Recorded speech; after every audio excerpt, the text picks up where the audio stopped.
అండి అందరికీ నమస్తే. నేను మీ సునీల్ మద్దాల. పోతిన మహేష్ పవన్ కళ్యాణ్ గారు అదే జనసేన నుంచి చాలా ఎలాంటి జనసేన పార్టీలో క్రియాశీలకంగా విజయవాడ మొత్తం తన గుప్పెట్లోకి తీసుకుని విజయవాడని జనసేన తరపున శాసించినటువంటి వ్యక్తి పోతిన మహేష్.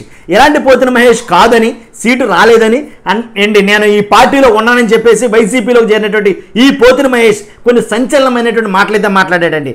ఏంటా మాట్లాడితే కనుక పోతిన మహేష్ పవన్ కళ్యాణ్ మీద తీవ్రమైనటువంటి ఆరోపణలు అయితే చేశాడు. ఆ ఆరోపణలు ఏంటంటే కనుక నీకు పార్టీకి జనసేన పార్టీకి విరాళాలు అసలు ఎంత వచ్చినాయి, వచ్చింది ఎంత, అది ఖర్చు పెట్టింది ఎంత, మీరు జోబుల్లో వేసుకున్నది ఎంత అని మాట్లాడటం జరిగింది.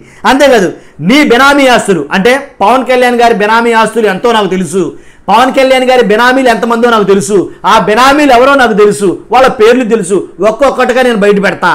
అంతేకాదు ములాఖత్ ఏదైతే చంద్రబాబు నాయుడు గారిని రాజమండ్రి సెంట్రల్ జైల్లో పెట్టారో, పెట్టిన తర్వాత ములాఖత్తులో నువ్వు వెళ్ళి చంద్రబాబు నాయుడు గారితో కులుచుకున్న నీ ములాఖత్ ఏంటో, దాంట్లో ములాఖత్ నుంచి నువ్వు బయటకు వచ్చిన తర్వాత ఎన్ని కోట్ల రూపాయల ఆస్తులు కొన్నావు, ఎక్కడెక్కడ ఎంతెంత కొన్నావు నాకు తెలుసు, నేను చెప్తానని అయితే ఆయన మాట్లాడిన మాటలు. తర్వాత జన సైనికులు ఇంకెంతకాలం ఉన్న జెండా కూలీలుగానే ఉంచుతారా, జన సైనికులకి జెండా కూలీలుగానే ఉండాలా, జన సైనికులకి ఇంకా ఏమి ఎదుగు బతుకు ఉండదా, ఇంతేనా మా బతుకులు అనేది మాట్లాడటం జరిగింది. తర్వాత ఉమ్మడి 10 జిల్లాల్లో కానీ అసలు జనసేన అభ్యర్థులు ఎక్కడ ఉన్నారా, మనకిచ్చినటువంటి 28 స్థానాలు 21 స్థానాలు ఉన్నాయి కదా, వాటన్నింటిలో కూడా అసలు ఎక్కడైనా జనసేన అభ్యర్థులు ఎంతమంది ఉన్నారు, అసలు ఎన్ని స్థానాలు ఇచ్చారు, జనసేన నిఖార్సైన జనసేన అభ్యర్థులు ఎంతమంది పోటీ చేశారు, అంతేకాదు జనసేన పార్టీకి అసలు లక్ష్యం అంటూ ఉందా, ఉంటే కనుక లక్ష్యం చంద్రబాబు నాయుడు గారిని సీఎం చేయడమేనా, వేరే లక్ష్యం పార్టీకి అంటూ ఏమీ లేదా. ఇలాగా కొన్ని ఎలా అంటే సూదులు లాంటి మాటలు అనుకోవచ్చు, లేకపోతే ఏ నిప్పు కణికలు లాంటి మాటలు అనుకోవచ్చు, ఏమైంది కొన్ని మాటలను అయితే కనుక సంధించాడండి పోతిన మహేష్.